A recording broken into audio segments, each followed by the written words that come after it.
Olá, estamos aqui para iniciar mais um bimestre do plano de estudo tutorado. Essa é a primeira semana, venha junto com a gente. Semana 1. As unidades temáticas que a gente vai trabalhar é a conexões e escalas. O objetivo de conhecimento é intercâmbio histórico e culturais entre Europa, Ásia e Oceania.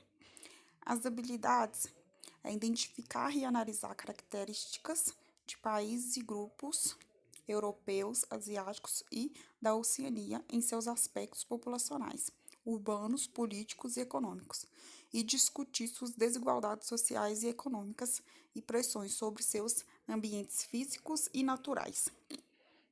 Os conteúdos relacionados às características dos países europeus sobre questões sociais, políticas, econômicas, países europeus, asiáticos e da Oceania, vida nas cidades urbanas e no campo rural. O nosso primeiro tema vai ser a Europa. Caro estudante, nessa semana você vai compreender aspectos do espaço geográfico europeu a partir das populações e das suas mudanças nas divisões políticas territoriais no continente, relacionar o ambiente, crescimento demográfico e o envelhecimento da população europeia a fatores socioeconômicos associados à urbanização e às melhores condições de vida. Europa, população. Segundo a ONU, em 2017, a população absoluta da Europa era de 742 milhões de pessoas e a densidade demográfica de aproximadamente 34 habitantes por quilômetro quadrado. A população europeia encontra-se distribuída de maneira bastante irregular pelo território. A maioria dos países europeus é densamente povoado, pois apresenta grande concentração de pessoas vivendo em territórios pouco extensos. A Bélgica e os Países Baixos, por exemplo, possuem densidade de mais de 350 habitantes por quilômetro quadrado. As áreas de maior concentração populacional encontram-se 75%, principalmente nos vales do Reino, na Alemanha, e do rio Po, na Itália. As áreas de planícies férteis favoráveis ao desenvolvimento da agricultura ao longo do tempo também apresentam regiões densamente povoadas. As capitais dos países, especialmente Londres, no Reino Unido, Paris, na França e Moscou, na Rússia, e as áreas próximas a elas têm grande concentração de pessoas.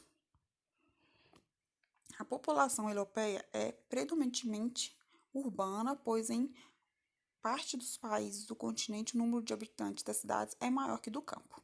Segundo a ONU, em 2018, mais de 74% da população europeia vivia em áreas urbanas, em países pequenos como San Marino, Mônaco e Luxemburgo, e Países Baixos, a população urbana supera a 90%, enquanto na Moldávia, considerado o país mais pobre da Europa, apenas cerca de 42% da população vivia nas cidades. O crescimento da população urbana no continente ganhou impulso a partir de 1750. Com a evolução industrial, o processo de urbanização europeu teve grande crescimento até aproximadamente 1950, especialmente na Europa Ocidental. Dessa década em diante, a taxa de crescimento da população urbana começou a declinar e estabilizou-se em 1990 e 2005. Após esse ano, apresentou um pequeno crescimento. O baixo crescimento demográfico europeu resulta da queda acentuada das taxas de natalidade, relacionado a fatores econômicos e sociais que fazem as mulheres optarem por ter menos filhos ou não tê-los.